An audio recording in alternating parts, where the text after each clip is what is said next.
Nakakuha ng halo-halong reaksyon sa social media ang naging pahayag ni Danny Barreto tungkol sa mga toxic na magulang na gustong obligahin ang kanilang mga anak na tumano ng utang na loob sa kanila.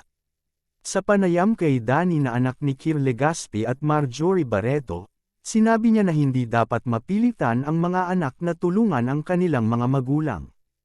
Hindi ka pwedeng magkaroon ng utang na loob sa isang bagay na dapat nilang gawin para sa'yo. Kasi there are some people who use that against people, parang, pinaaral kita, pinaganito kita, ganyan-gayan, so, dapat ito yung binibigay mo sa akin, ani Danny. Iginiit naman ni Danny na ang may totoong obligasyon ay ang mga magulang at yun ay ang suportahan ang kanilang mga anak hanggang sa kaya na nilang tumayo sa kanilang sariling mga paa.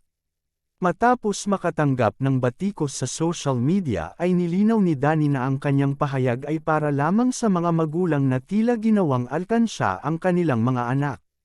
This is just my opinion, kung hindi man tayo pareho ng pananaw, nirerespeto ko po yun, paliwanag niya.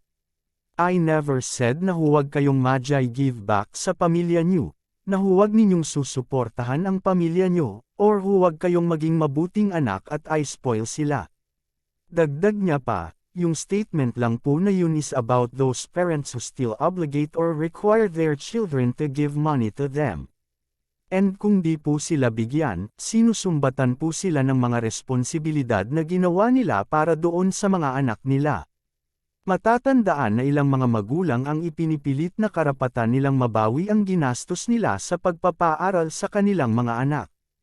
Ayon naman sa ilang mga gens ay hindi dapat pilitin ng mga magulang ang kanilang mga anak na magbigay ng sustento sa kanila.